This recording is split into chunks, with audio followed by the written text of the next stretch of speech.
In 2009, James Cameron's Avatar hit theaters and became an instant success. The film not only revolutionized the 3D technology, but became the most financially successful movie worldwide, grossing $2.7 billion. Yeah, that's what I'm talking about, bitch.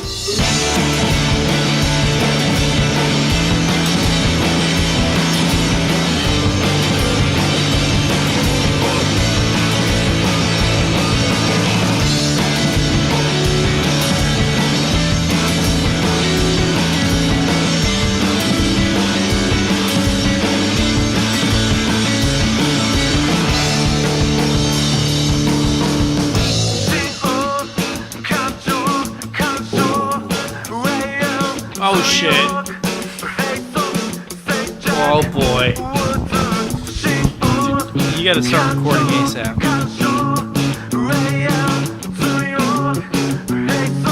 Yeah, there we go. Done. Easy. Declan, Hey, Ethan. Hi. I want out. Fuck. God damn it. I wanted to make that I want out No! We're opening with that shit. reference. I want out! I've been planning all day. I was planning for you to say something negative, and I was going to say, Ethan, are you saying that you want out? But no. You beat me to it immediately.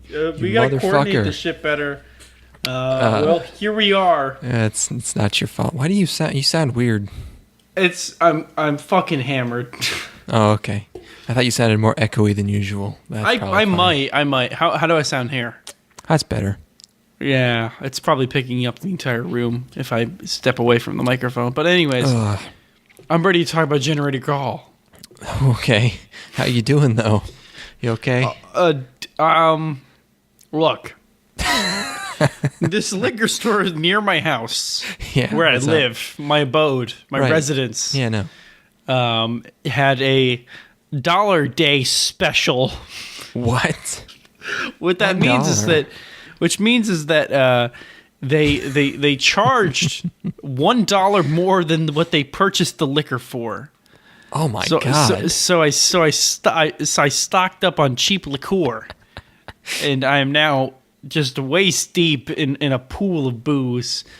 And goddamn, I've been trying to drink my way out of that debacle. Yeah, and how's that going? Oh, fuck! How often do you think it's appropriate to go to the same liquor store? Because I feel bad if I'm like last week. I kind of needed more booze, but I didn't want to go because it had only been like 2 weeks. I didn't want to go into the store again. At this point, I'm contemplating just alternating between, I might drive an extra few minutes, get to a different town's liquor store. Let's put it this way: there are people who go to the same bar every day.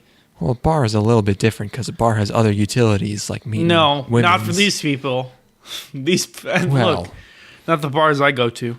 Yeah. You're in the clear, man. No matter how bad you are, it's alcohol. There's somebody who's got it way worse. That's really, that's the most important lesson when it comes to alcohol is that really, you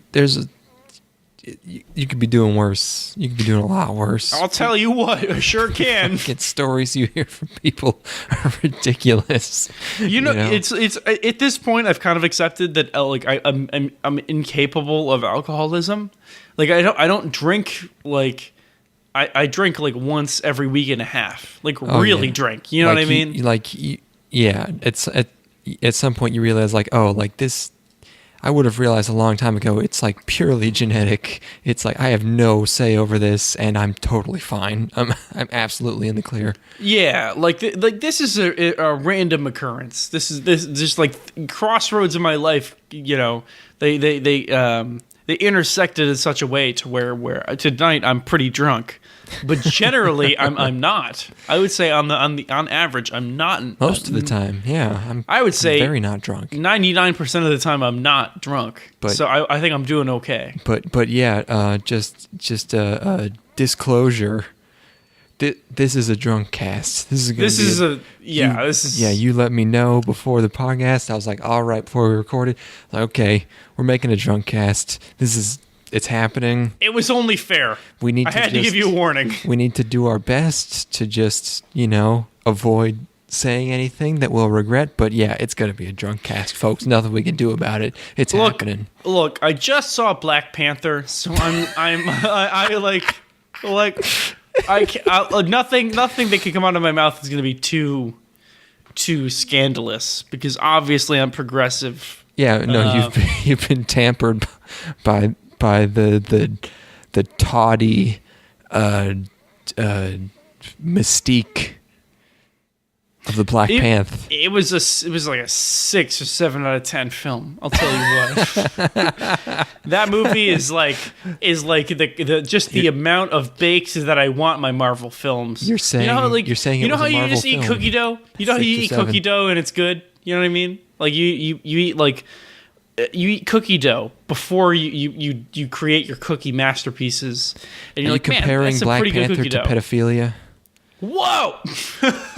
Well, it's not done yet. That's what you're saying. I think it's not developed. Look, I feel like something went wrong. I feel like they ran out of gas, like natural gas, and they couldn't turn their oven. That's why they used iridium or vibranium or whatever. Vibranium, instead. Yes. Sorry, I was getting in the spirit of the film. The fuck? Is there a lot of tribal yelling in the? I don't even have to ask. There is a lot of tribal yelling. Why did I even ask? Why did I ask that question? Look. The film has issues where they spend a lot of film. Okay, Ethan, I fucking get it. Okay, I get it. There's black people. You don't have to say it's an issue over and over again. Okay, I get that there are dark individuals. Look, in there's the film, one guy. There's one white guy in the entire movie, and he's Martin Freeman. I fucking Look, I couldn't even relate to him when he was on The British Office. You expect me to relate to him now? It's over. Was he Martin Freeman with a black accent though? No, they forced him into this movie. It's Martin Freeman with an American accent, which is not his native tongue. That's not what I want. That's not the Martin Freeman that I want. I want him to have big old fat feet with hairy ass fucking toes because he's a hobbit as far as I'm concerned. But anyways, yeah, this film's got Martin Freeman in it, so the white people can relate to it, which is completely superfluous and unnecessary. When I think I need some white reference points, some pure Caucasian identity in my movie, I think Martin Friedman. The movie's got "What are those" jokes in it. I've heard that. I know. I've seen that clip. It's really embarrassing, and it's to the detriment of the film as a whole. Well, it's embarrassing in concept, but there's a way. We all know that jokes are 80% delivery, perhaps even 90.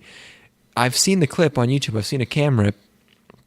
And there's a way to say "what are those" that is not quite as embarrassing, but the way she says it, it's like she watched the original Vine and then just tried to copy it, and it's really bad. It's the worst character in the movie. I don't give a fuck what anybody says. I support women in STEM careers as much as anybody. We're progressive boys here. We look. I don't want to keep anybody down. Anybody can look. Reach for the stars. Because if you fail, wait, hold on. Reach for the moon. Shoot for the moon. Because if you fail, at least you end up among the stars, right? I support colored women in STEM careers as much as anybody. I think that's a glorious thing. However, you can't just completely ignore the fact that she's the worst character in the entire film because she's a scientist black lady. You can't do it. You can't do it. She's horrible. She's nothing but she's a running meme throughout the entire thing, and I hate it. But anyways, so this movie's got Michael Jordan #2. This is Michael B. Jordan, by the way. Oh. You might remember him from such films as Fantastic. Fantastic. He's a fine actor. Yeah. He's not given a ton to work with in this movie. Mm-hmm. He's got lines such as "burn it to the ground" and "I'm tearing it all down." So it's not. He doesn't have a ton to work with. So you're saying all his lines were just outsourced from LiveLeak or from fucking Stormfront, fucking from WorldStar. Look again. Michael B. Jordan's a fine actor. Michael B. Jordan. Most of his lines in that movie consist of "Oh, he's sleeping. Oh, he's sleeping now. Look, kind of though, a little bit, but like, look, Michael B. Jordan's specialty is not being very black. I've seen Fruitvale Station, and he's not really good at playing an urban youth. He's a little bit. The film of this, No, the director of this film, Ryan Coogler, is a little bit. He seems a little bit suburban, and when he tries to play urban in his roles, it's not really there. But anyways, he's a fine actor. His character's mismanaged as a whole. I feel like his character would have been more aptly utilized as being directly related to the central conflict of it, where he's kind of forced. You see him at the beginning of the film, and then like the third act, he shows up again to like get the plot going, which is really like they should have really integrated him into the arc of the film better. There's like a 45-minute period where he's just not on screen, and it's really an issue. But anyways, it's like a 6 or 7. It could have been a hard 9, but they just needed like one more pass, or like somebody to say, less Wakanda, more story, please. But here we are. Well, okay, well, I'm going to stop you right there because actually it's the best Marvel movie of all time, and it's going into the Library of Congress. So your analysis sounds about white to me, buddy. Sounds about white to me. Oh, fuck. Okay. And here I am thinking the original Iron Man is still the best Marvel film. Huh. That nostalgia is really taking me away. Man, I got to check my privilege at the fucking door. That white nostalgia. White nostalgia. It's like... It's probably like inside the top 10. It's probably not in the top 5 Marvel films. It was a refreshing film because we got outside of fucking New York City or LA for a bit. Because all of those Marvel films are like set in the United States, and they tried for something else. There's one image in the film that is quite beautiful and stuck with me. I was very impressed. But there's a distinct moment in the film that is just like imbued with creative vision. And it is just a brilliant bit of visual storytelling.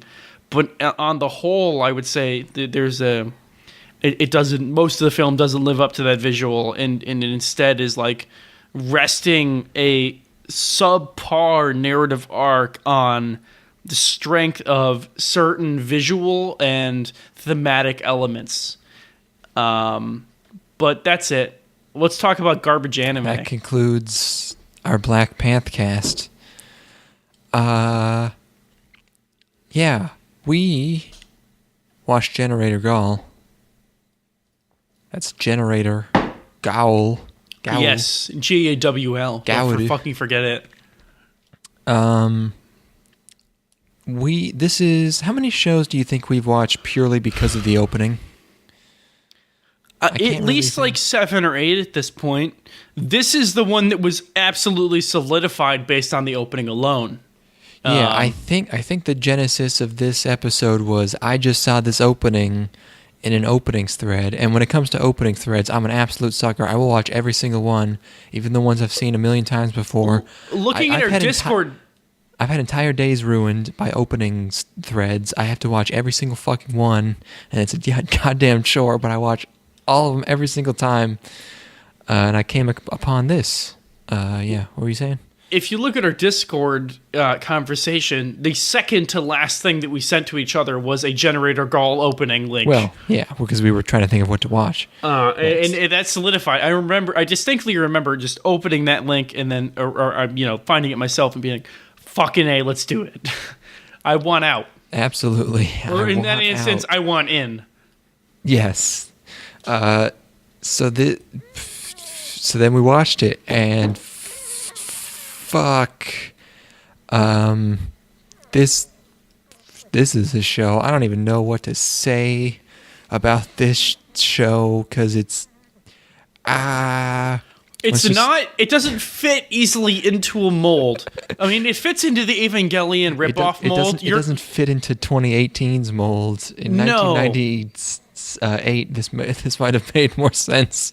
It's pretty fucking obtuse, huh? It's pretty fucking, it really fucking challenges your shit. Let's call it inconsistent. Do you remember when the first half of shows would be just completely different from what the second half of a show is? Oh, God. Let's just start at the beginning. Okay.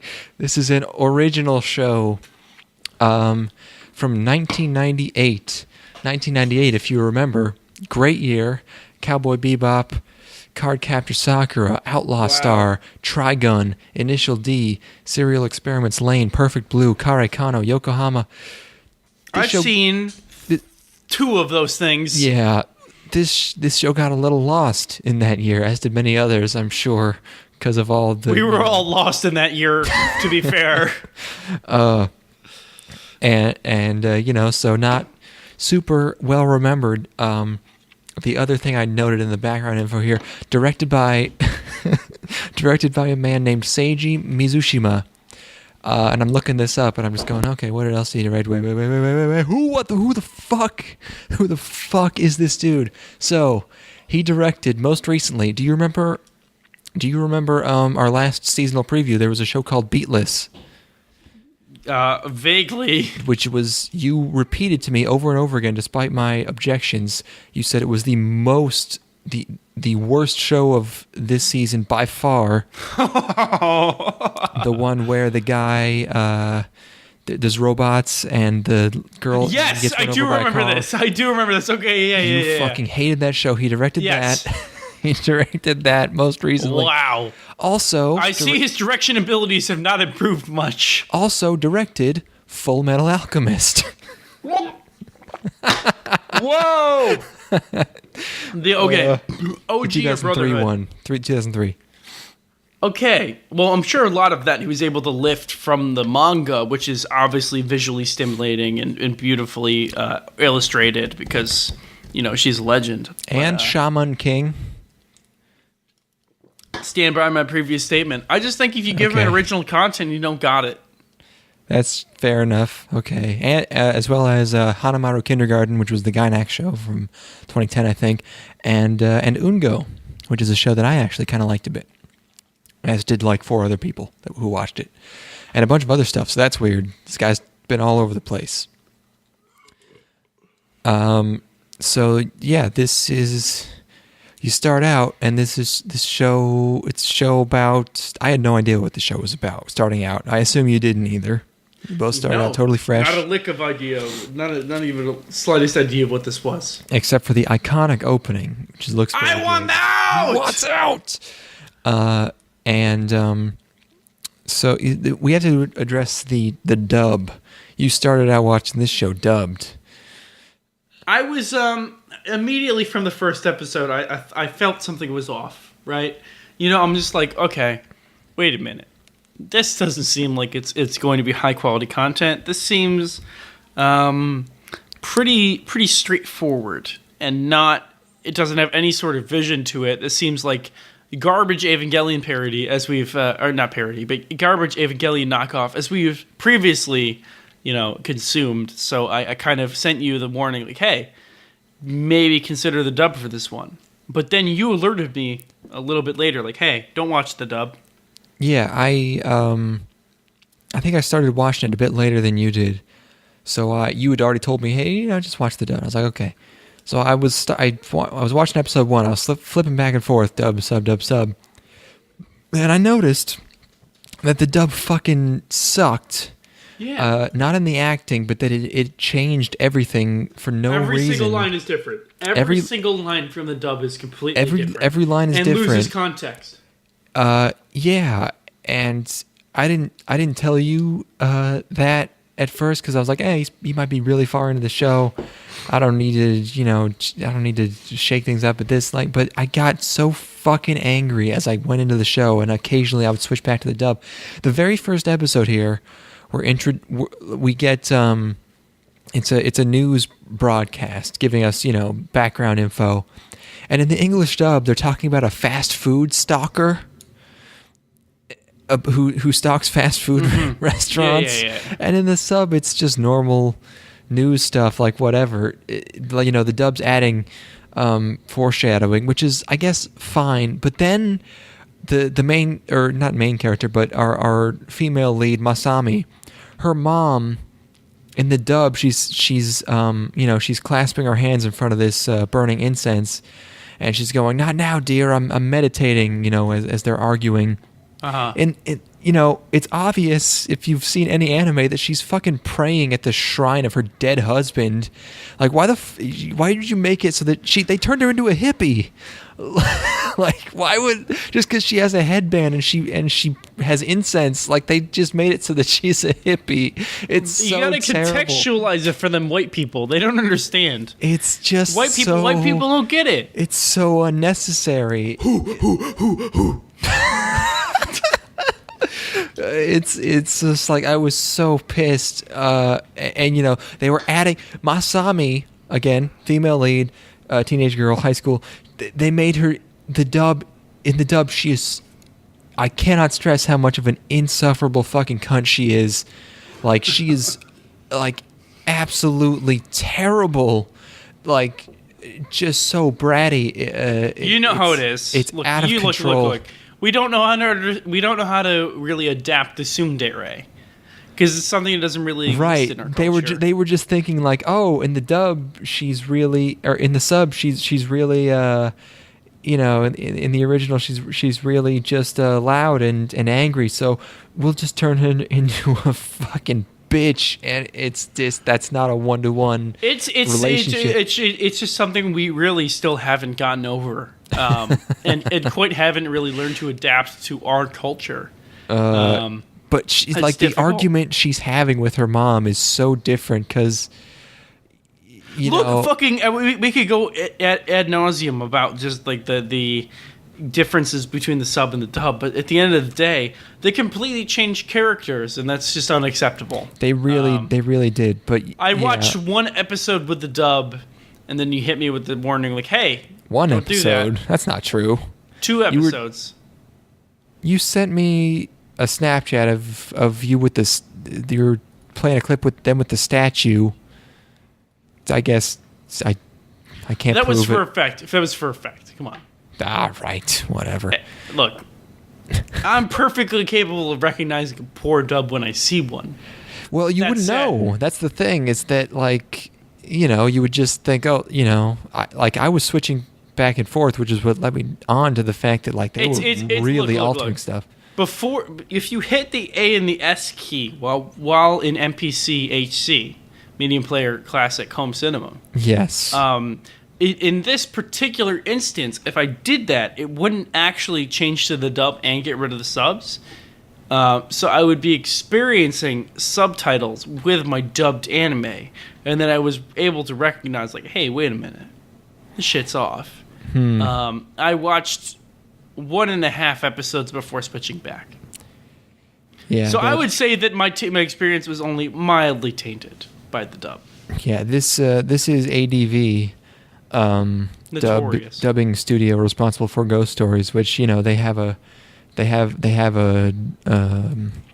love of changing things a whole lot, obviously. Putting their creative spin on things. Well, in this case, it's just weird because the changes they just make it different. They don't make it like better, or they don't change the tone that much. They just really Americanize it, which is weird because it's not like this show was obviously never going to get any kind of American mainstream appeal. So I have no idea why you would do this. And it's not like they're not changing the plot or anything. They're just changing the characters. It's very strange. We could stress the specifics all day, but at a certain point we have to address the anime itself. Okay, fine. Masami is a girl, and she's in a house, and she sees some lightning in episode 1 here, and then we see some guys running through the woods, and there's fights going on. It's really dark. There's shady scientists scheming in a control room, and I kind of thought this was a mecha at first. We'll learn that's not the case later.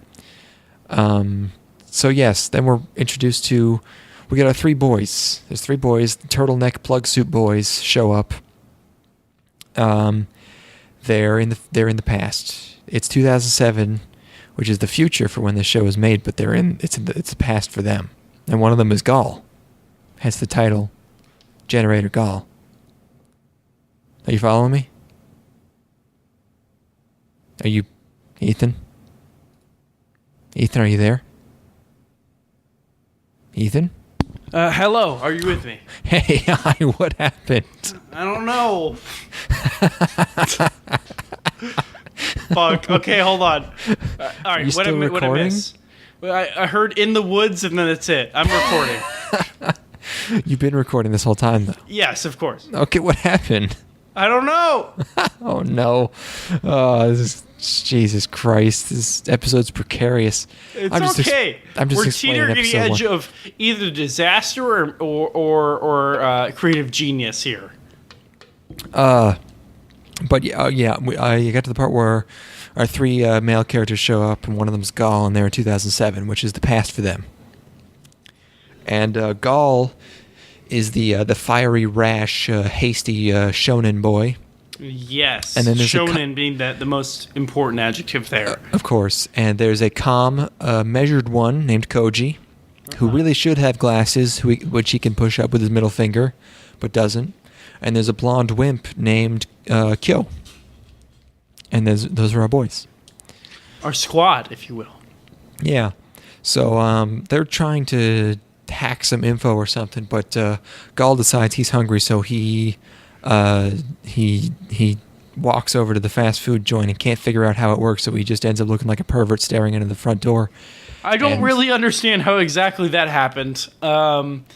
Look, I get the concept, but it could have been executed a little bit more clearly. Yeah, they were trying to create a situation where he appears to be a pervert but isn't, but really there's no excuse for just have him crouching. walk into the wrong bathroom. Like, shit. Like, I don't know. Yeah, but they had to have Masami see him, so Give me something a little more visceral. Shrug. Right. I don't know. He's just a hungry boy. So he gets she calls the cops on them or on him, and then he accidentally knocks a cop out with his noggin. So he gets arrested. All three of them go down to the station. They get lectured to by a very nice cop who's really only around for one episode, but he's just a really nice cop, good guy. He agrees to transport them all back to the place that they say the place they say is their home, but which is actually some location that they've hacked, gathered is a good place to. I don't know how the fuck they decide on that house. Maybe they just chose it at random. Who knows? He drives back. I also didn't get a super clear explanation as to why. Like, who knows? Anime conveniences. Well, on the way there, they let us know that they arrived. They're time travelers, obviously. They arrived 3 months before the ominous day that they wanted to get to, as opposed to a year, which is what they wanted, or something like that. But apparently the night before they fought a gigantic monster, which is sort of the scene that we got glimpses of when they arrived. And then they all show up at Masami's house. Pan up to the clouds. Literal pan up to the clouds. What? They're going to be staying with us? And so I guess what they were hacking before is they forged some kind of order from the official city, governing body, that they have to stay in this house to Masami's mom, just telling her, like, hey, these 3 boys are going to be here now. Whatever, I guess. This must have been what it must have been like when you had to house. Hold on, shit. What was it, what's the quartering act about? Is the quartering act is about like housing soldiers. You don't have to do that shit. This must have been what it was like during the Revolutionary War, when British soldiers was like, "Hey, feed us, please." I don't think that happened during the war. I think that was like, well, who knows? Who knows? It happened like twice. But like, I ain't down with that shit. If somebody rolls up to my doorstep right now and they're like, "You have to house," I'm like, "Fuck no, not a goddamn chance." Well, yeah, I guess. Let's break this down a little bit. What's wrong with Masami's mom? What's her deal? Well, in the sub, she's just kind of normal. I don't know. What problem you got with her? A little bit gullible, huh? A little bit like Well, she we didn't don't even know everything about this society. Like, she got an order from, they call it the Mountain or something, Central Mountain, I think. Whoa. So, it's a high-tech city, and she's like, oh, well, if the Mountain said so, what am I going to do? You say it's a high-tech city, but very rarely do we really get to experience that. So Yeah, well, I mean, we only know it's a high-tech city because there's a gigantic metal ring suspended in the air around the whole place. Wow, that's really high-tech. Giant rings, fuck me. It's like Academy City. Like, nothing crazy's really going on if you just kind of look at it. But, we're told that it's a city of scientists and high science and science. It's when you're told it, you have to believe it. Right. It's like, I'm such a fucking blithering idiot to where anytime somebody's like, well, this thing is real, I just believe them. I take them at face value. Anyways. So I'm a little bit incredulous. Well, too bad, buddy. It's happening. Here we are. We're in the now. Sorry, I was pouring booze. Okay. Speaking of booze, I got some really good booze here. You're not going to be able to locate it. I'm just going to talk about it. I'm sorry. Ooh, okay. I have a Zilker Brewing Co. And they've got the Zilker Park 100 Years Special Edition Parks and Rec Pale Ale. If you like an IPA, this is the best one I've ever had in my entire life. That's all I have to say. Oh no! How many really, IPAs have you drank since you've moved to Austin? Probably under 10, but over 5. Okay. This is the best one. This is the best one. It's delicious. Don't make it a habit. It's a bright, crisp, and citrusy pale ale brewed with a unique Centennial hop blend. It's perfect for a lazy day in the sun or after a dip in Barton Springs. Oh yeah. Wait, does it say that on the... Yes. I'm reading the can. Fucking local ass beers. All right. Anyways. So they're living with Girly. End of the first episode. Okay. So second episode, first of all, we got to talk about Masami's awesome fucking fits. That Union Jack sweater. So good. Mine in its own right. She would look great in like a Tony Hawk Pro Skater game. But okay. but when you add the little hat to the mixture, I'm out. Fuck her fucking hat. What the? It's like a metallic. It's like an olive. It's like a military olive green metallic jointed fez. What is it? Fuck! I have no idea. What the fuck is that? This must be some fucking ritual bullshit. This must be some like she's a shrine girl. Like there's like where the fuck did you get that look from, girl? I don't even. It's always there, and there's never an explanation. At one point, way later, like one of the last few episodes, there's a picture of her on a cork board. Of like her on vacation, and she's at the beach and she's holding it like she just pulled it out of the ocean. So I wonder if she just found it. I don't even know. Fucking A. It seems like she found it in a tomb from somebody who died 300 fucking years ago. That shit's so passe, girl. You're really ruining your entire look with that because you got a good punk thing going on with the Union Jack logo. Like you shit. Just got this robot fez. I don't know what the fuck. I don't even know. It's just you can do one or the other. Yeah, that's all. This is when I started to notice the music in the show. It's pretty good. There's a couple tracks in here that are very aesthetically 90s that I was really enjoying, really chilling out to. But episode 2 is school time. Our boys have to go to school. Because even though they're trying to save the future, they gotta go to school. So they're walking around. They're being shown the school, and Gawl runs into a scared botanist girl who I basically instantly fell in love with, and who basically colors my entire opinion of this television program. I could have foreseen such a conclusion. Named Natsume. Oh, and she's Look, she's a very sweet young girl. and again, this is a huge reason why I got so mad at the dub is because in the dub she has a very normal voice. She's still pretty quiet, but just a girl talking. And in the dub, it's the gentlest, most loving, flowery voice you've ever heard. She's the purest soul in the universe. Look. I acknowledge this, but she's only that way to get this exact reaction out of you. You've been played. No, you're fucking you've been wrong. Had. You've been had. You're wrong. I think you've been taken for a fool. We'll get to it. Okay. I'll fucking show you, bitch. Oh man, I can't wait to have this all. I can't wait to have this all blow up in your face. Ha ha ha. What? But and then so they're talking, and she just likes flowers. She's just hanging out, very shy. And then this teacher/scientist shows up. I think of her only as sex teacher. That's what I called her throughout the entire show. I just thought of her as sex teacher. In a lab coat, shows up. That's very topical with the sex teacher talk.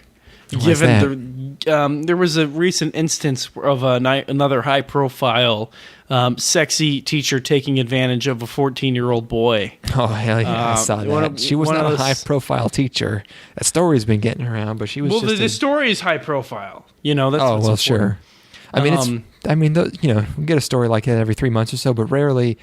usually it's like, whoa, this 6 out of 10 fucked a 14-year-old. No, this girl's she would be like the cream what of the fuck? She's like the cream of the fraternity cum slut crop. Oh yeah, no, it's just unbelievable.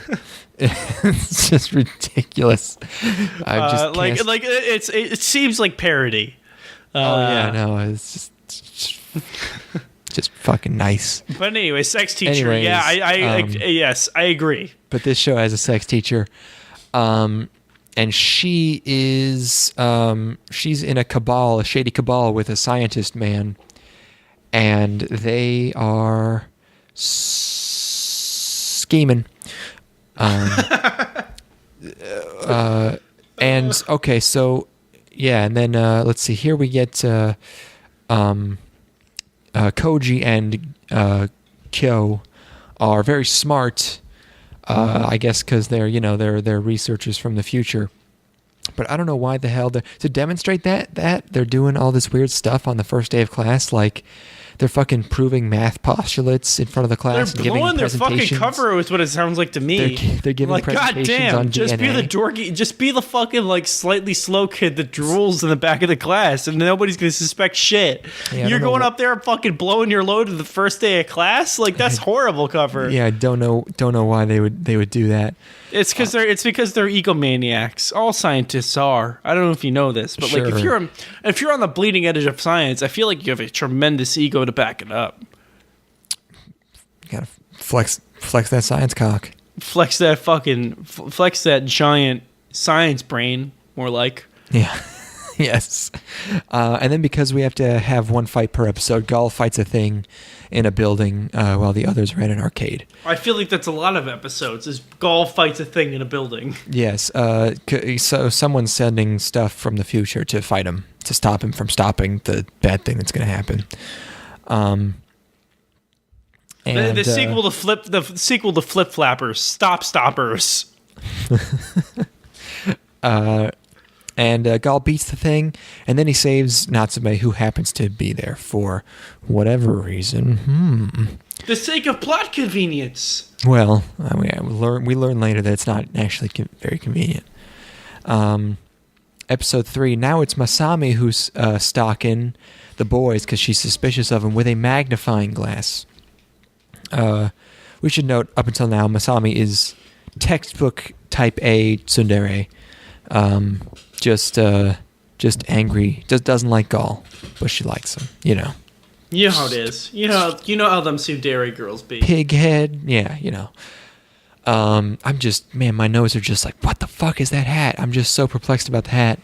It's probably the most intriguing aspect of the show, if I'm being entirely honest. Yeah, really. Even once everything is wrapped up at the end of the program, I never once really feel like I've got a grasp of that hat. Right, yeah. So, yeah, like, show at this point, it's pretty mediocre. And Natsume is still amazing in her unassertive cautiousness about how, like, she's the fight diffuser. She's just like, why can't we just be friends and just, maybe just You calm mean down. innocent? You might mean innocence bait. You mean so that she could be angelic perfection? More bait? like she could be sacrificed at the end of the program Shut for the the fuck needs of up. narrative. Okay. Kill yourself. There's a hobo scientist who Gawl fucks up in gym to hide his identity because he's, a superhuman. We should probably make note of the fact that Gawl is a generator. Gawl is a Digimon.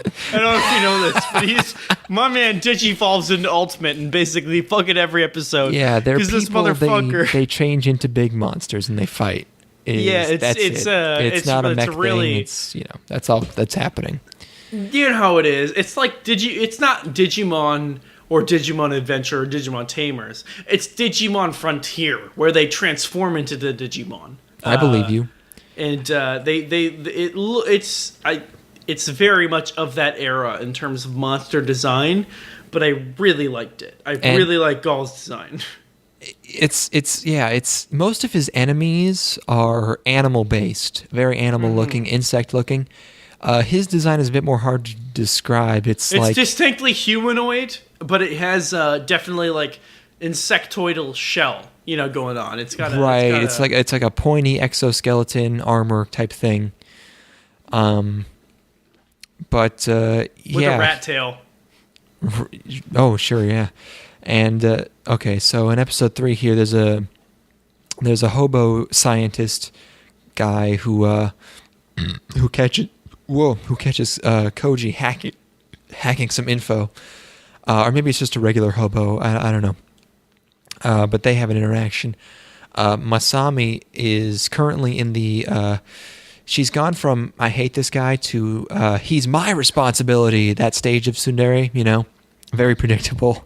Borderline obsession.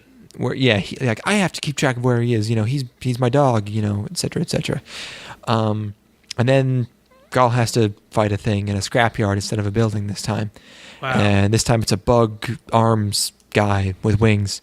But the other thing you notice about the show, the fights look decent. Yes, they do. In these early episodes, they're well animated. There's lots of, obviously it's the late 90s, so there's lots of shading. These creatures are really detailed. They're moving a lot. Like, I just wish they nice. I just wish any of it was justified. It's probably my biggest issue with the conflicts in the show is like the fights look good, but never once do I feel like it's set up in a way that's satisfying. We just experienced Gawl dropped into a fight scenario just so we can have a fight in the episode in service of the overall narrative. It's quite literally Monster of the Week. Yes. They're just sent from the future. There's no stakes, but they look okay. It's not like the choreography's crazy, but it looks good. It doesn't go as fast as I would want, because the opening shows Gawl just fucking running down either a highway or bridge of some kind, like a suspension bridge, just tearing along. It never reaches that speed. It's all still like within the budget that you would expect of a standard, like, just shove it out there 90s anime. Yeah. And in that episode, Masami sees him jump like 12 feet in the air, but Koji covers for him and says, like, yeah, he's, what does he say? He says, like, he's an Olympic athlete and he's trying to keep it a secret or something, whatever. Then in episode 4, Kyo has a bunch of traumatic flashbacks, which I guess are technically flash forwards, about how he was they're experimenting on Gawl, putting a lot of stress on him, etc., scientific stuff, feels bad about it. Gawl and Misama are still fighting, This is the one with the painting class. They're painting Stady. What is Stady painting? I don't know. I spelled something wrong on my notes here.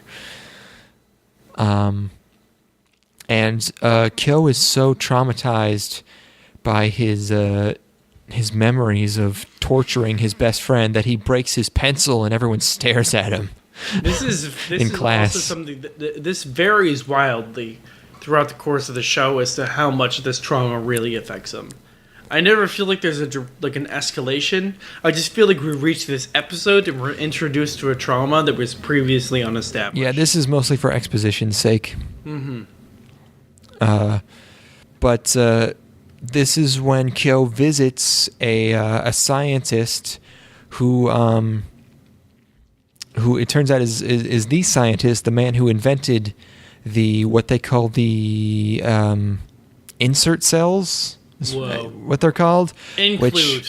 That's what it is. Include cells, which allow for these bioengineered transformations into monsters in the future, which apparently are bad. We're not sure why yet, but he meets that scientist who's currently doing the research, and they have a talk.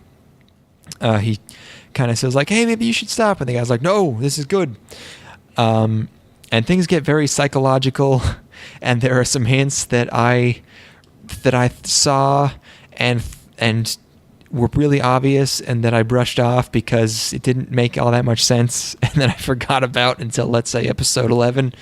But it gets pretty heavy, and then the Gawl fights another thing. He fights a big bug. I don't know. And Kyo comes to terms with the fact that he's ruined his best friend's life. Whatever. All right. Episode 5. Sure. Been there. Yeah. No, it's cool. At this point, I'm feeling a little bummed. The show's kind of not. It's not really doing it for me. If I were to describe this anime with a movie title, it would be Failure to Launch. Ooh. Fuck. Yeah, it's so like we've gotten a little bit of exposition. It's not much happening, and then episode 5 is a comedic school festival episode. Fuck. It's just, god damn it! Look, what is this show? It's hard to say. Look. This might be like a gross generalization in most other shows. This might be something you would say and be like, "Wow, you're really simplifying this." But like, I can say definitively, without a doubt, objectively, the worst part of Generator Gawl is the first half of it. It is like fucking like, if you were to like, I mean, there's a lot of issues with this show, but I would say the general meandering nature of the first half of the show.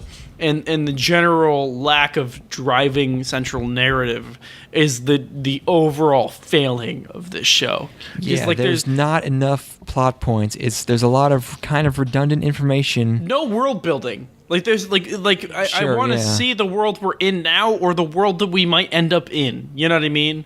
Like we don't get the moment at the end of Terminator or at the beginning of Terminator, you know, where you see the world's fucking overrun with horrible monsters. Mm-hmm. You know. It's just a little bit half baked. I don't know. It seems like they had a lot of great concepts that were just not capitalized upon or developed in a meaningful way.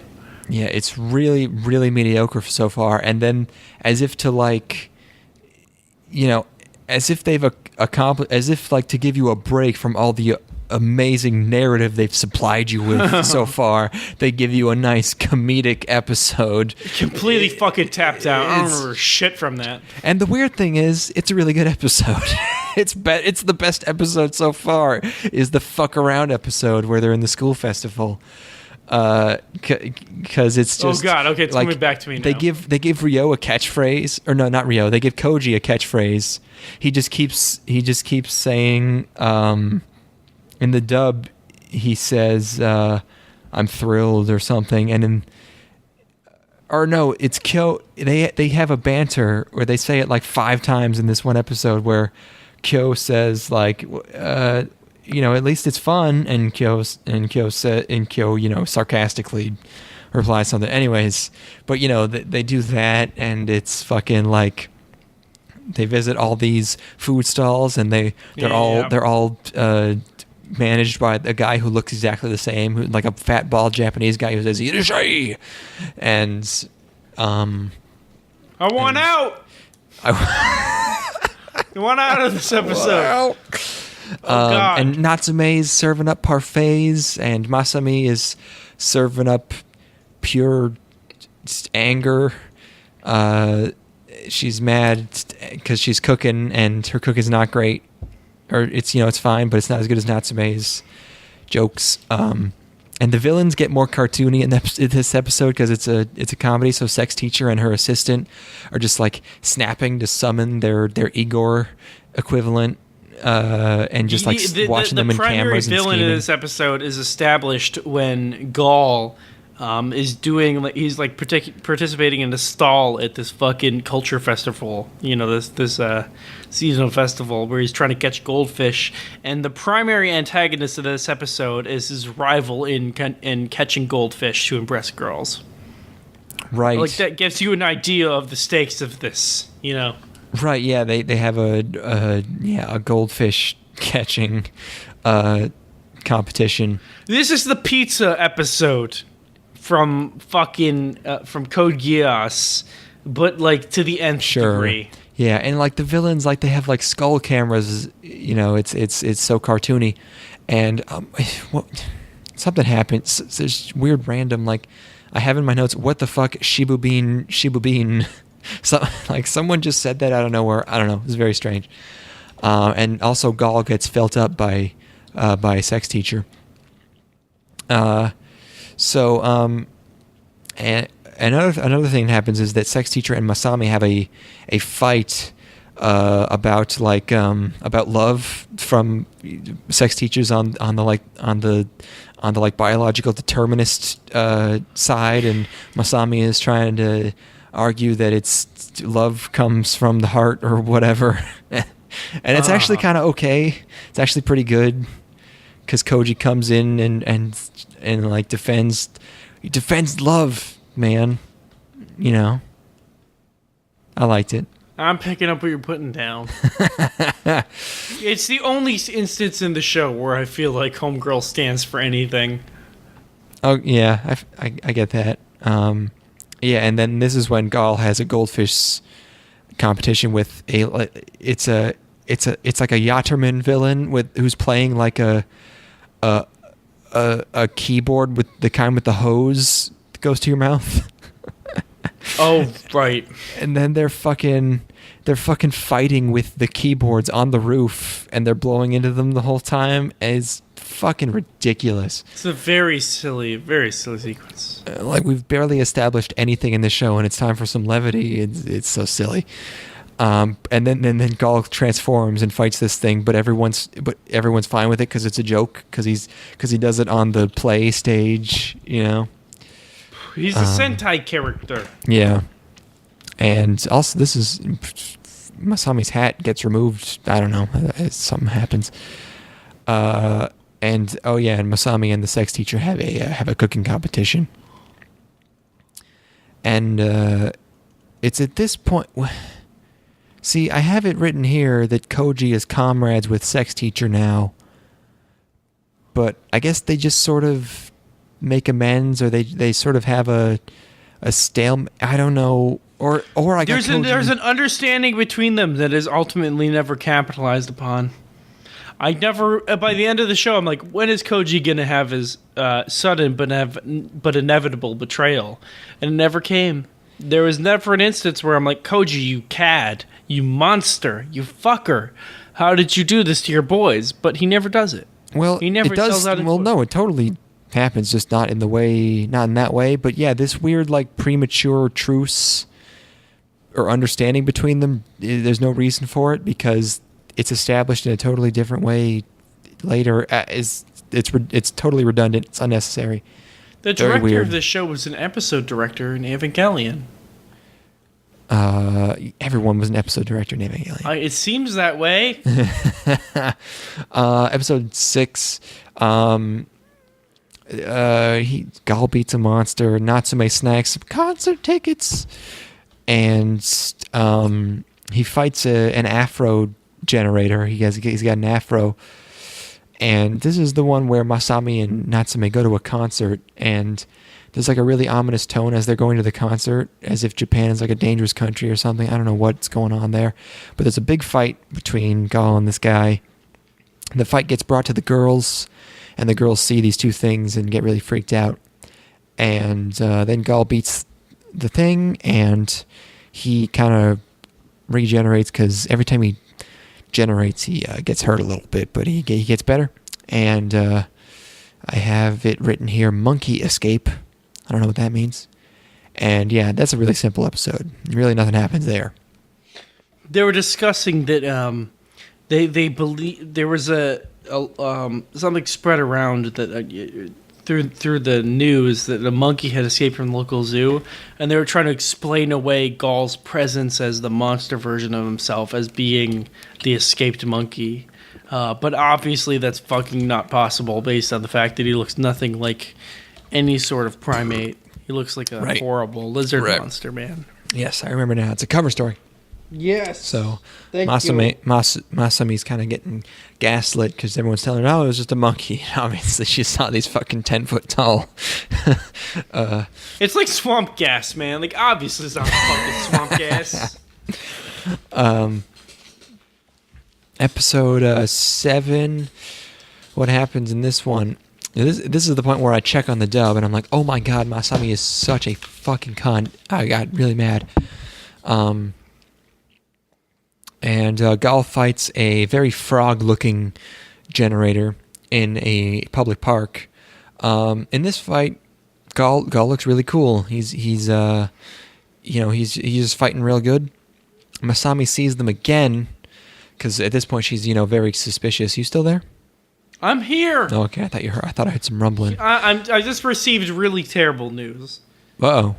It's not going to have any significance to you, but one of the actors from MASH died, and every time an actor from MASH dies, I lose a bit of myself as well. That happens like once every 6 months, yeah. But man, Billy Anarchy, and fucking MASH man died. It fucking sucks. It's he just came out as gay like 2 years ago, and now he's dead. Billy Anarchy just came out as gay. He's been in gay porn for 10 years. That's bizarre. Look. Hey, I'll be here all week. It's never too late to come out as gay. I thought he was just gay for pay. Now I can't respect him anymore. Is that guy the guy from the gay porn memes that I wasn't aware of until today? You were aware of him. You saw the pictures. Don't pretend. But look, this is a genuine statement to all of the swarm of Three Aweebos fans. It's never too late. It's never too late to be the true version of yourself to the public. If you're one of those homosexuals, it's all right. We don't care. Yeah, just try not to act on it. It's fine. It's chill. I don't give a fuck. You can be just be like Andy Warhol, just make some really good shit and then promote the Velvet Underground and die, and then never ever fuck. Look, man, I'm okay with you fucking. Don't listen to that guy. Listen to me. Fuck as much as you want. I don't care. I'm not gonna be fucking you anyway. You ain't a lady. I'm down with the gays. I just watched Black Panther and I'm down with the blacks, and now I'm down with the gays. Big surprise. I'm fucking all of them. I don't care. What the fuck? Okay. No, I get it. They're all cool. Jesus. I just feel like I need to put that out there. In the wake of the death of a popular MASH actor, David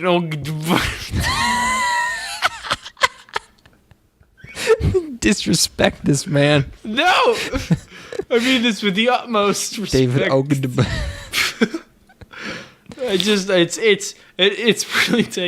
It's really taking a lot out of me. it's like this is really near and dear to my heart. So, you know, like when a moment like this happens, it's it's really hard for me to express how I truly feel about David Ogden Stiers.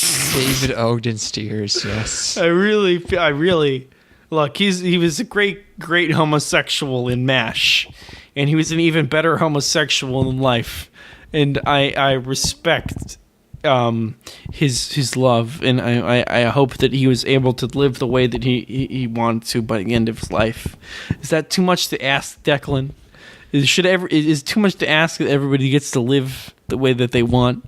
And it doesn't hurt nobody. He's just a gay man. He's just like, I like other guys. It ain't that hard. Fuck. Look, man, like, shit. So few people are truly one with themselves at the end of their life. Is it too much to ask that somebody I respect and love so dearly is able to come to terms with their homosexual lifestyle by the end of their life? Please do not sodomize. This has been an official 3 Weebs Wet message. As long as you got the lube, I don't go fuck. Please no butt stuff. This is just public service announcement. I will allow the butt stuff. Just acknowledge it's gonna hurt a little bit. There's no natural lubricant going on there. You're gonna have to supply your own. It's as Ronda Rousey says. If you gotta use lube, you're doing it wrong. Make a trip to your local sex shop. Oh God, I want to fucking die. What were we talking about, Gawl? God. Look, it's backloaded. It's a backloaded anime. I don't know what that means. Oh, yeah, no. There's a lot of exposition in the latter half. We're not even close. Fucking pick that shit up, son. You know I don't got it. Gawl beats a guy. So yeah, she sees him again. She gets very sad, but actually she's mad. Been there. Yep. And you know what? Natsume doesn't like fighting. Oh my God, she's so fucking perfect. She's so good. I knew it. Gawl knew what? I knew she was Declan bait, dude. And it was. How could you not? How could she not be you bait? She's so soft. And she cares so much. She got that pink hair. I knew it. I knew it the whole time. Like Declan was gonna fall for this girl. I saw through it. What's wrong with you that you didn't? What's the fucking? What she got that every other character like her don't got? What other characters are like her? What? Exactly. Oh my God. Let's keep going. Gawl's kind of sulking through the city, and he gets a sort of Terminator 2 Apocalypse hallucination ripoff. Yes. With a playground and everything, you know. Thank you for acknowledging this obvious analog. Thank you for noticing this thing that everyone would notice. It's super explicit. Yeah. Not terribly subtle. A explicit analog to a scene that occurs in one of the most famous films of all time. You can't get away with it, Japan. Mm-hmm. Yeah. You can't get away with Except they always do. He has Frogman escaped before, so he has an underground running hallway fight with Frogman in this weird underground facility. And then Frogman turns into a spider. And they fight a bit more. Masami is still looking for him. And apparently Gawl wins because he's above ground now. He has. Would you say that he has the higher ground? From my perspective, the giant spiders are evil. This is when shit gets heavy. By the way, yes, Ryo's backstory is really like the turning point in this show, where you're like, okay, we've bumblefucked around for 5 episodes. Let's get to the actual narrative. Yeah. Just fucking Natsume. It's the amount of. I have probably about a dozen semicolon emoticons in my notes here, and they're all because of Natsume. Because here, Natsume, she's just checking out the flowers because she loves all living things.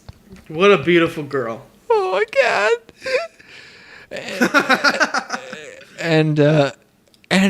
She says, I'm just checking on the flowers because I love all living things. They fucking got rid of that line in the dub.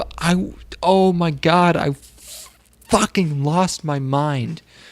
I was so angry at how they destroyed this beautiful character in the dub. You don't love every living things, bitch. You don't love no mosquitoes.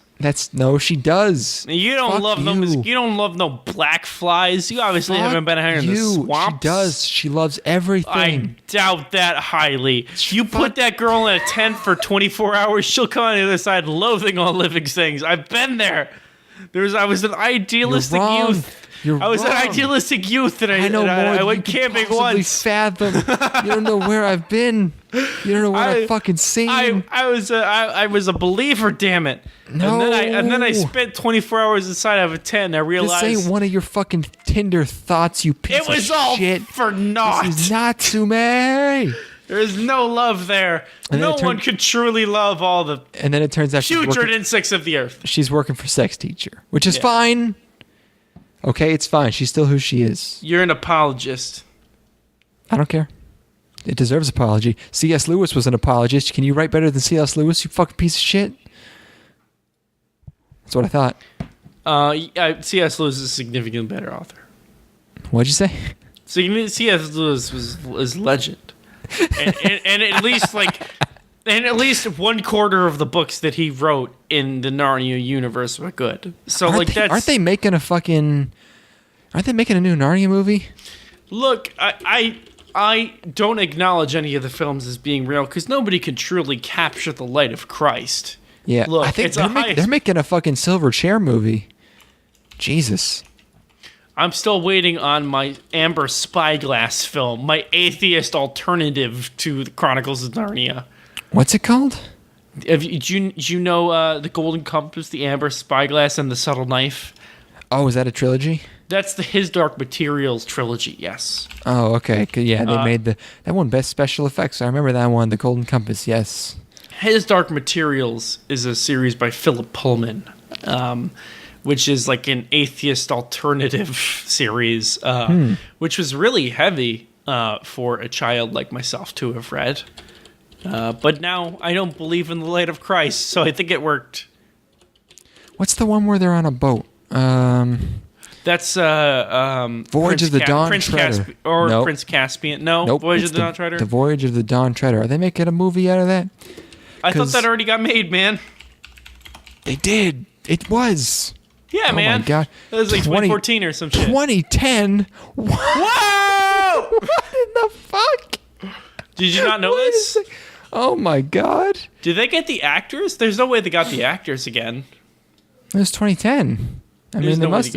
I mean, it only shares 2 characters with the first one. It's like it's only like the youngest 2 siblings or so. That's the problem with a lot of that series is that by the time you get to the end of the series and you realize that everybody's been dead and in heaven the entire time because they got in a train accident, I only care about 1 or 2 of them shits. You can't.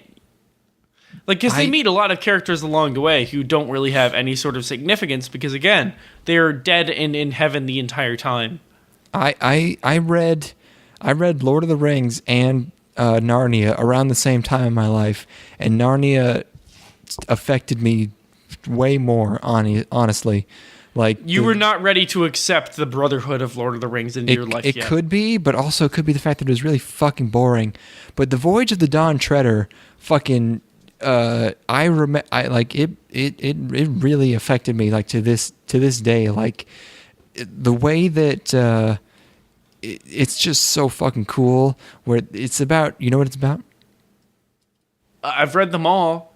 Oh, you have? Yes, man. Oh, okay. Yeah, it's the one where they're trying to sail to the edge of the earth, and they're just encountering weird things all along the way, and as they get close, it gets really fucking weird. Here is the pedigree of the director who's making the film The Silver Chair. I've got he directed the film Honey, I Shrunk the Kids, Jumanji, Jurassic Park 3, Hidalgo, and The Wolfman.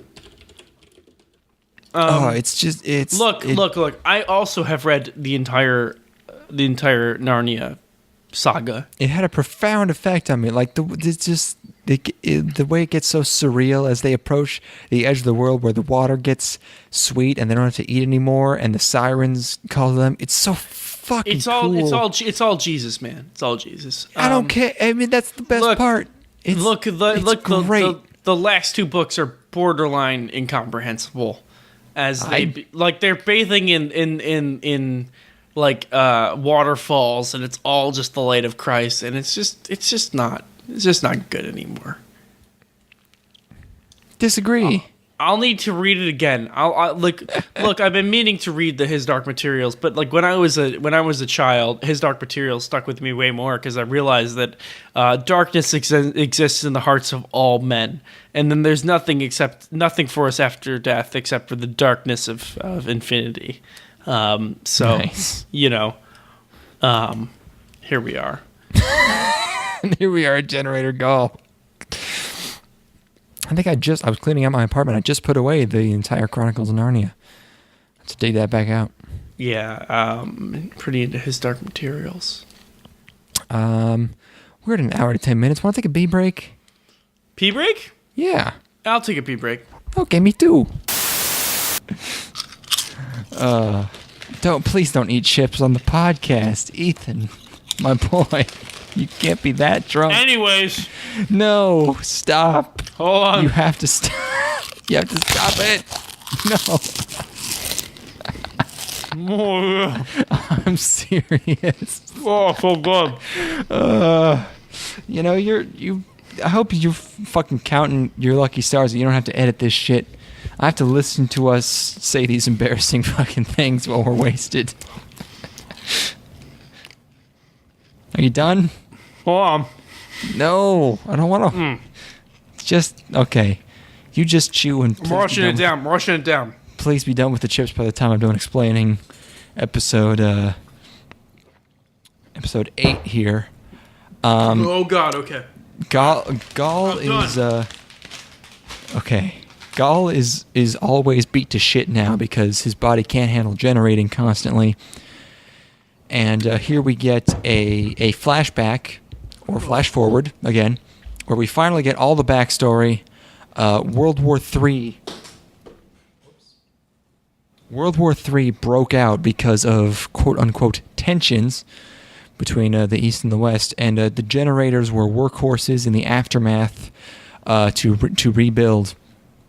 And Kyo and Koji were researchers there, and Kyo is digging into into all this top secret info, and we get another. This is one scene. He's literally just at a computer terminal for like fucking straight 5 or 6 minutes. Yeah, and we get the information is classified, and my password doesn't work, even though it should. Scene. Like, it's directly, like, Valerian had one of those. It's the most recent example I can think of. We're like, whoa, this is even above my level of secret information. There's something going on here that's above our heads. Yeah, the generators are bioengineered super soldiers. Who could have seen that coming? And they were meant to control the population through World War. Or the population was controlled through World War, and the generators are... I don't know. The point is they caused the World War on purpose to gain control. That's kind of what's happening in the Middle East right now. Ooh, topical. Uh-huh. Topical in the last 30 years. Look into the Gulf War. There's more there than meets the eye. Hey, you want to see how deep the rabbit hole goes? You want to see how deep the rabbit hole goes? Google Gulf War. There's more going on than just drilling laterally into Kuwait. What if I told you there was a never-ending war designed specifically to drain as much money from the U.S. population as possible? Damn! That makes sense.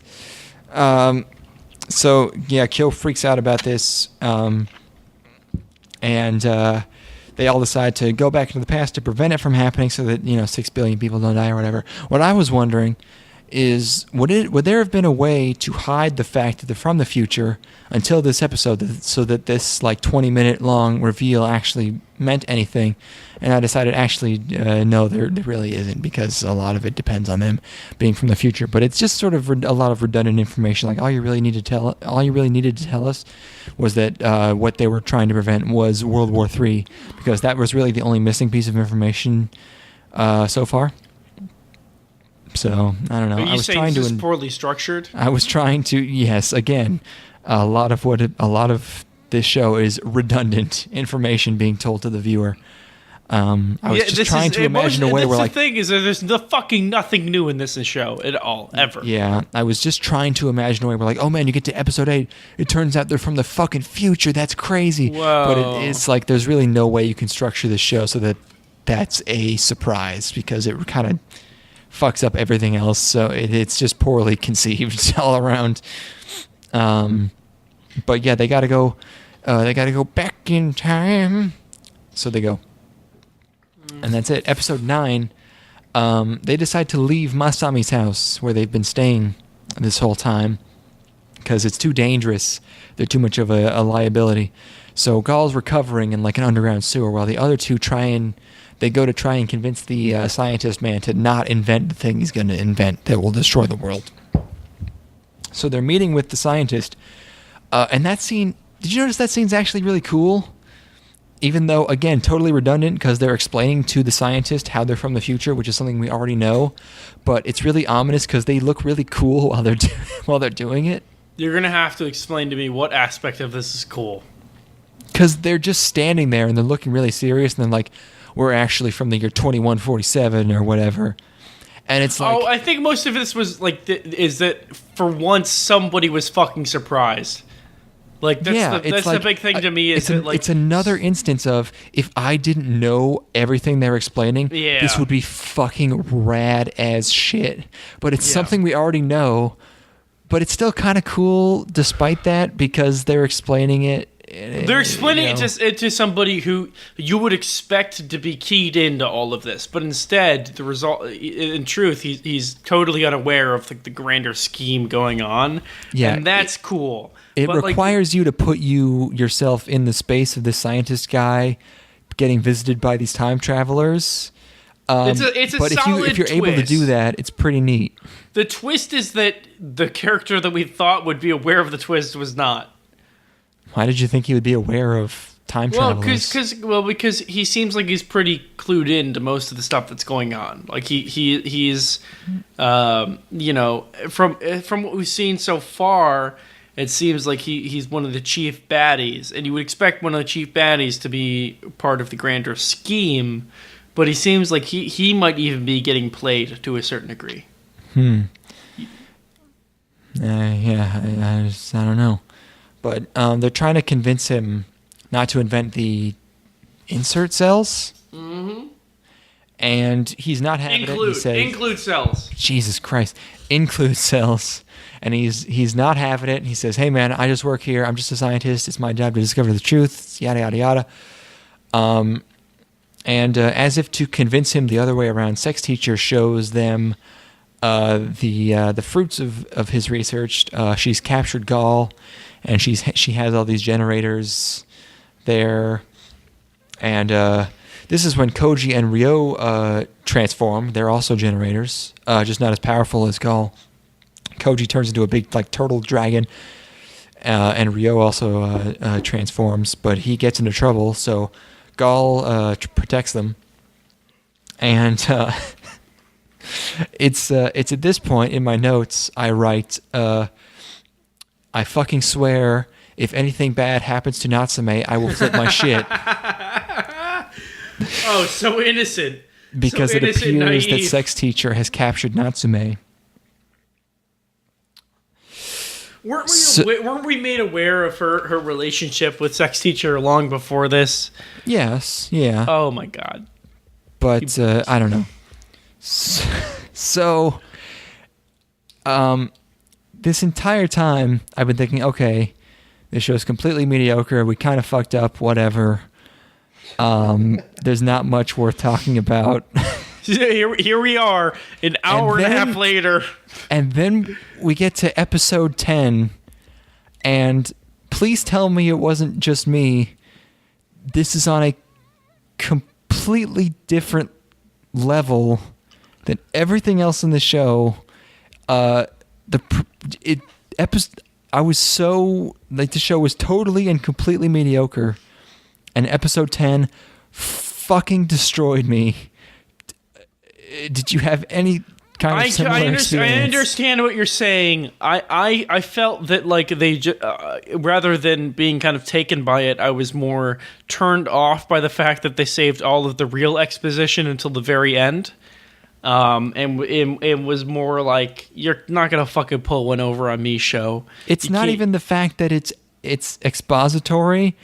It's just that, like, the shots are more artistic and it's way more emotional. Yes, the shots are more artistic, and the it is more emotional. Shading, yes, and the writing and everything. I literally think it seems like they crammed all of the vision into the last 3 episodes. I understand. I understand exactly what you're saying. This is Madoka levels of episode 10 right here. I honestly think this is fucking crazy. I was in absolute shock after watching this. Like, it was insane. It's like it's riding a fine line where I felt like I was basically in the same wavelength as you, where I was really cynical about it, where I felt like it any moment it could be like just careening off of the edge and it could lose me. But I was also undergoing a very similar thought process of like, is this actually getting significantly better? And I was kind of like tapering my expectations. Like, the show's been pretty bad up to this point. It's gonna just fuck it up at some point soon. Like, there's no way they can maintain a certain level of quality. And I would say that by the episode 12, the quality has dipped significantly. But there is a spike in terms of overall creativity and narrative consistency that occurs towards the latter quarter of the show. So yes, we're on the same wavelength there. I'm just not as taken with it as you seem to have been. It's episode 10 blew my fucking dick off. So we know Natsume's a spy, but I still believe she's a good girl. She seems to be a good girl. And by the way, did you notice this guy named Kanae for any of the previous 9 episodes? Because I didn't. You talking about Glasses Boy? Sure, the sex teacher's assistant. Because in episode 10, I noticed him. He punches a wall, and I'm just like, who the fuck is this guy? I feel like he hasn't been around for several episodes at least. He was in like a scene earlier that I was made note of. I'm like, oh, he'll be a significant character later on, so I put him in my memory bank. Okay. But I just noticed this episode looked better in terms of animation and in terms of artistic it's art. To me, it was almost entirely in framing, and there were several particular shots that were like just felt for me. You're gonna have to forgive me, but I felt like they were stolen from the Evangelion. There was a sequence where Natsume, I don't know if it was in this episode or the episode prior, but she's in an elevator type situation, and there's a shot that's ripped straight from the Evangelion, and it's used for the same effect of the elevator door opening or closing. Yeah, it's this whole episode, or most of it, is Natsume like having a bit of a crisis because she's made friends with these people, but she's a clone and she's made to obey this lady. She's a spy, and she's a genetic experiment made by a sex teacher, and just the whole episode is just all these artistic shots of her like at sunset, and there's all these flowers, and she's reflecting on her life and the friends she's made, and it's I would go so far as to say that the ending of the episode was an explosive conclusion. It's not funny, man. It's a little bit funny. It's a little bit funny. Oh god. I would go so far as very funny. It's absolutely not funny. It's not funny. Look. The Natsumi melodrama, it's well handled as far as the show goes, but her conclusions character a little bit unceremonious. No, she says goodbye to her friends. She writes a letter to them. She sets her beeper down in a pile of leaves. Why? Why is it the beeper? It's all she cares. And then she explodes. And then she self-detonates. Fuck. I saw it coming. Did not her death in particular, but I was bracing myself for a significant turn. And this did not catch me off guard at all. I just couldn't get over how different in quality that episode was. It is better, but again, I felt like the ending was a little bit goofy. I didn't think it was as well handled as it could have been. There were better ways to handle it. That in better hands, it would have been delivered in a more satisfactory fashion. I was unsatisfied by her ass exploding on a mountain. You're not even human. Call me a monster, but that's what I feels. It's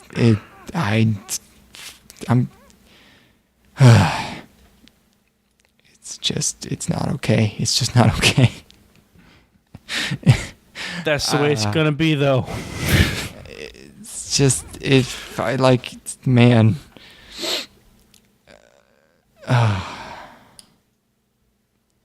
Episode 11. Gawl sees what has happened to Natsume, and he goes berserk. He goes Galzerk. And speaking of Evangelion ripoffs, Sex Teacher has a Gendo lookout. She's just in the Gendo room, you know. Of course. And this, so the previous episode, the sort of framing and the visuals and the writing and emotional content got way better. In this episode, the animation gets way, way better. Just perplexing. Like, Gawl looks fucking rad now. His look got changed. Because he's extra angry, but he just looks like a fucking he's out of control, and just everything looks rad. He's fighting all these generators sent by Sex Teacher, and there's a ripoff of Smoke on the Water playing as he does it,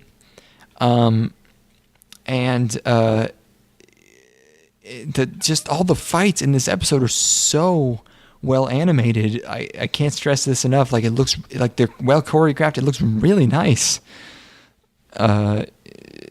It's just real good. Do you agree?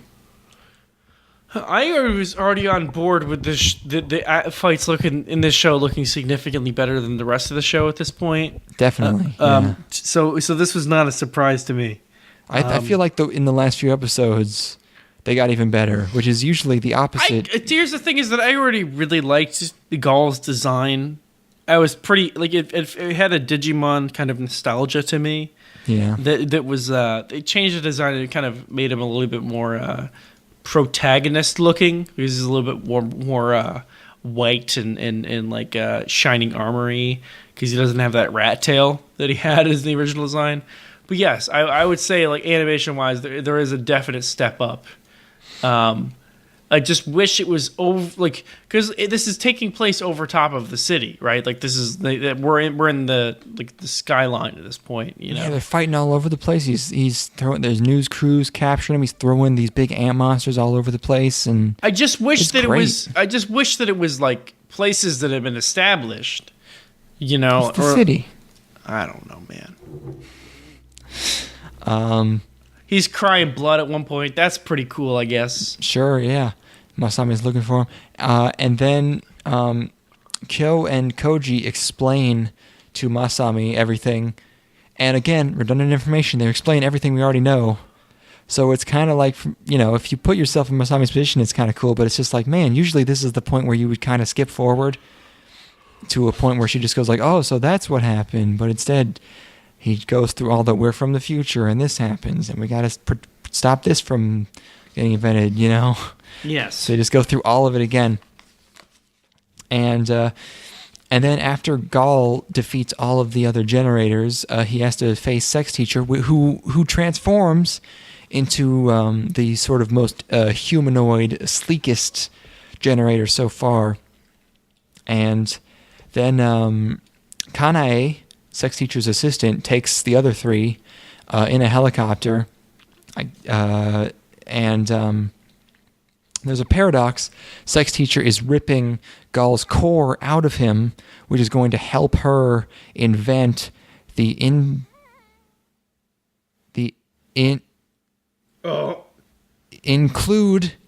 cells. Yes, thank you.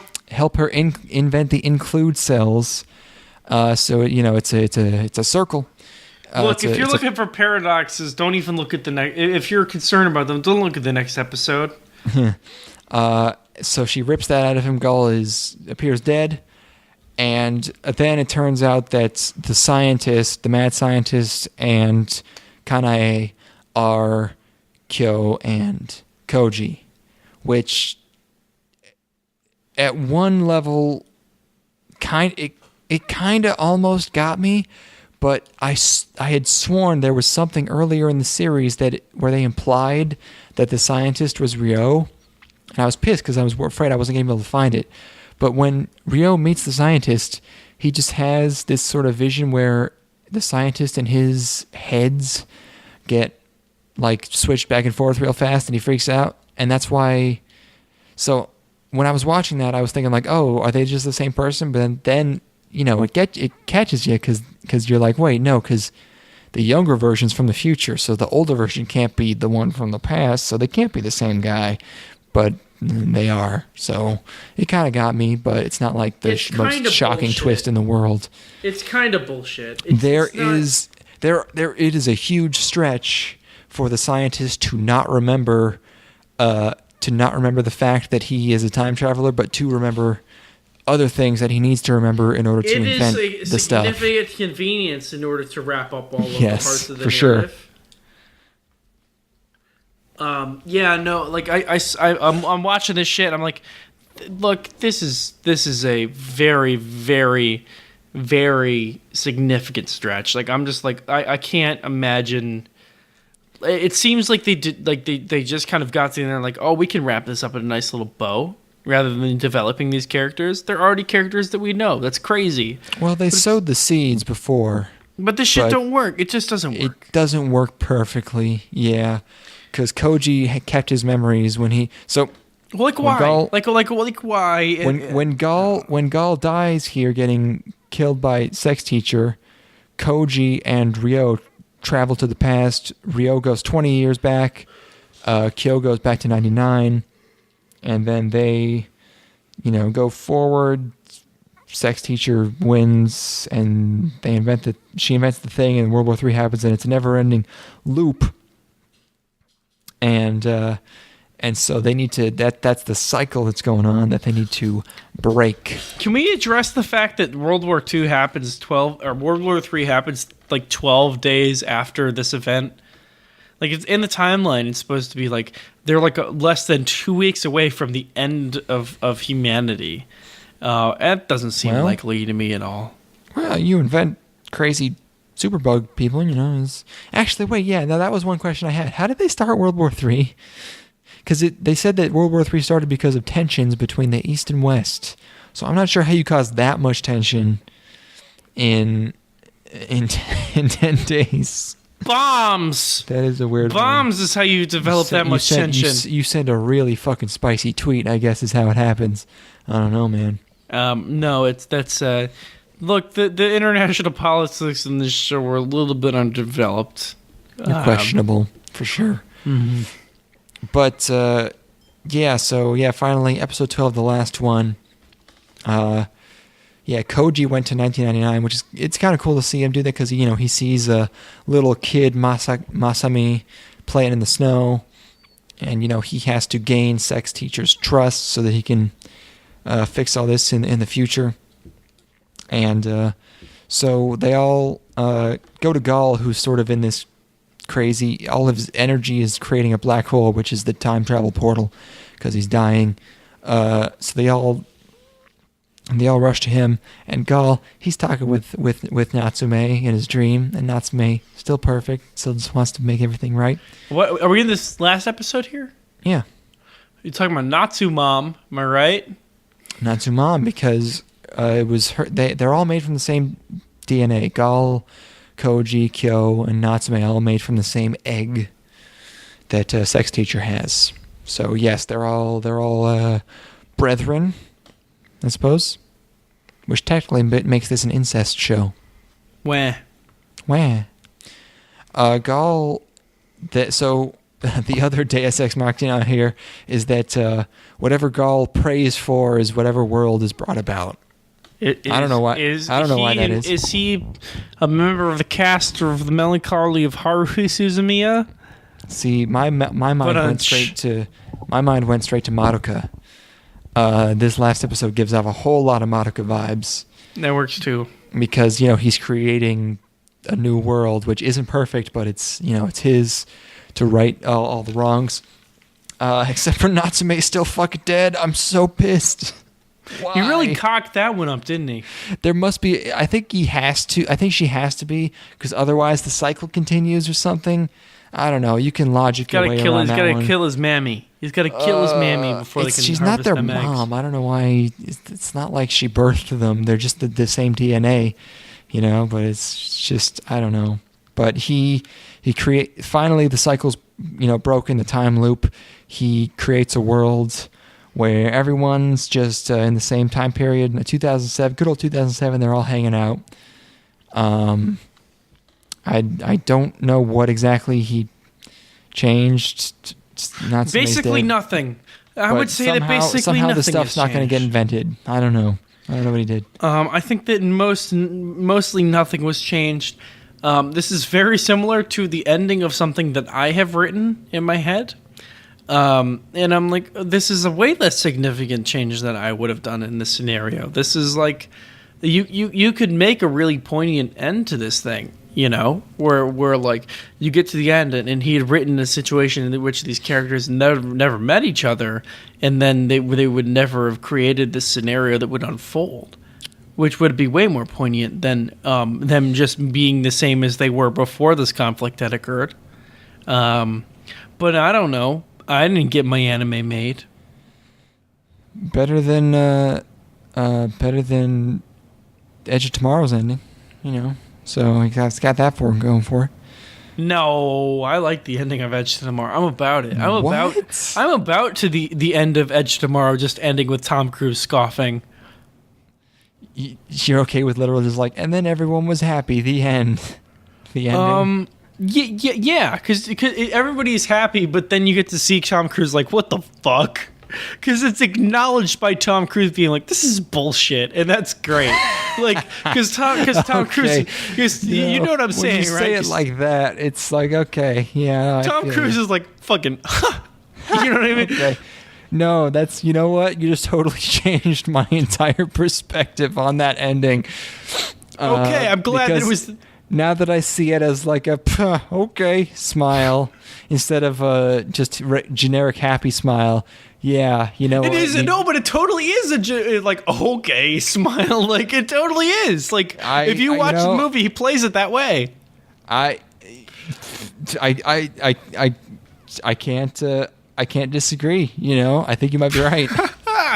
Rarely great. do I get these W's in this podcast. Maybe that movie's good.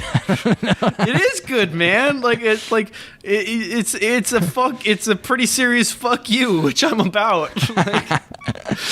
But yeah, that's Generator Gawl. Look, it has a couple of good ideas, but they're all forced into like the last 3 or 4 episodes, and it just doesn't fucking work. It's like the last 3 episodes are, I'm gonna say, almost great. It might be great. No. It's not worth it for the show. The last episode is not great, and that's where the ultimate failing is. I think the last episode is super claustrophobic and confined, and like you spend a lot of it just in that stupid helicopter. A lot of the last episode is exposition, and it's just that like that's where you really, if it had been sprinkled throughout the rest of the show, or better, maybe perhaps better managed than it was, then I would be go so far as to say the last couple episodes are great. But they're so loaded with exposition, and like that's where for my money, most of the show takes place. I really was like, we just spread this shit out a little bit more. Like, you can have 3 meaningless episodes at the beginning, but really, you're gonna have fucking 4 meaningless episodes and then a festival episode. Like, fuck you. Like, oh no, that first half is rough. It's not a. It's. I would call it a bad show, on the whole. Again, there's some decent ideas, but I think it just suffers from a criminal lack of underdevelopment. I will never relinquish how much episode 10 affected me. It was fucking weird how what that did. And you're entitled to that. You're entitled to that. That's why we do this show, because it's like, we have to watch these things, and like this show's just generic, and then all of a sudden I get this fucking crazy ass episode where I'm just reduced to a whimpering baby man. But look, I totally dig that, and it's like while you were experiencing that, I was just putting my hand on my chin and like subtly nodding. I was like, oh, okay, interesting. This is an interesting way to take this show that is already completely off the rails. Where I felt like it was basically already beyond redemption at that point, just in terms of how much show had passed without anything of significance occurring. But I understand where you're coming from, and that's what this show is ultimately about: is understanding. Yeah, and the other important thing is that we do not get shows like this anymore. Not even fucking close. Like this thing has been totally forgotten almost. It was probably considered mediocre at the time, and it's still animated fantastically. It has a definitive ending with real consequences, like total open shut, that go, like real stuff that goes beyond they just beat the bad guy. Yes. It's 12 episodes, and then that's it. There's nothing else. They took a chance. Like, they took a serious chance, and it's like they were not afraid to fail. Where like everything's pretty homogenized and generic at this point.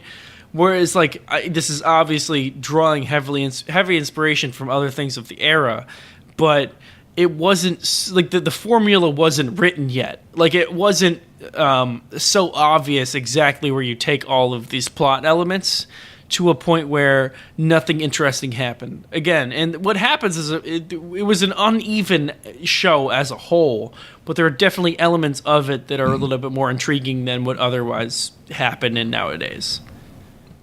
Know what I'm saying?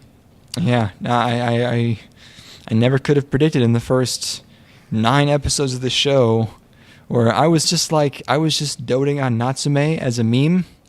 Yeah, and I was just like, it's going to be so funny during the podcast where I'm just talking about Natsume constantly, even though she's not that important. Then, oh my God, by far the most influential part of the show for me, like absolute keystone.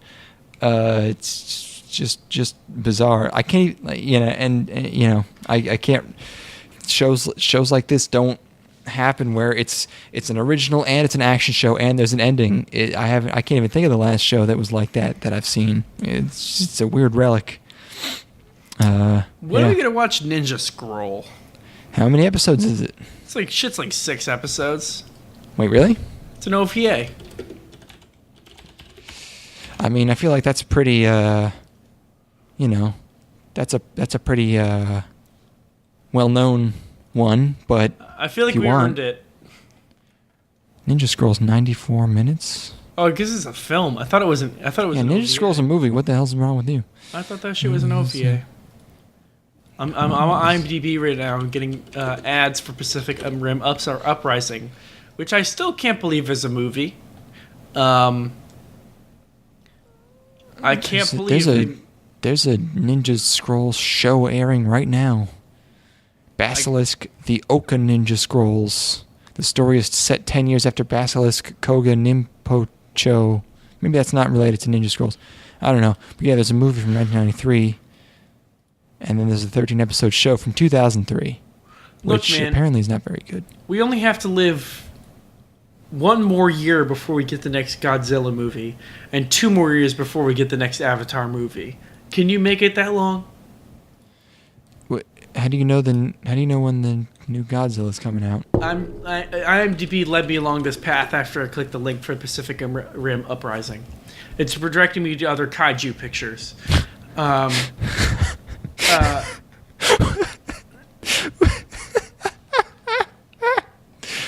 Why is this the first Google image result for Avatar 2? Whoa! That's my reaction when I realized we're getting Avatar 2. When you realize we're what? We're getting an Avatar 2. We're getting 2 through 6 or whatever. Yeah, man. I think they started filming last year, but yeah, with like kid actors with a bunch of like 9-year-olds. So when the movies are done, they're old men. Godzilla 2 is very exciting. The last one, I don't know about you, but I fucking loved Godzilla. Oh, so you watched that? Oh, wait, you're talking about the American one? Yes. Oh, and it was okay. And the director of this film also directed the film Trick or Treat, which is a good anthology horror film. For the lulz. Let's see. He also has writing credits on X-Men 2. That's a good movie. Oh yeah, that's love me those X-Men. Those X-Mans. I don't know. Anyways. I guess we're like basically there. That's Gawl. That is Gawl. Generator Gawl. I want out! I want out! 定めの鎖を断ち切り I want out!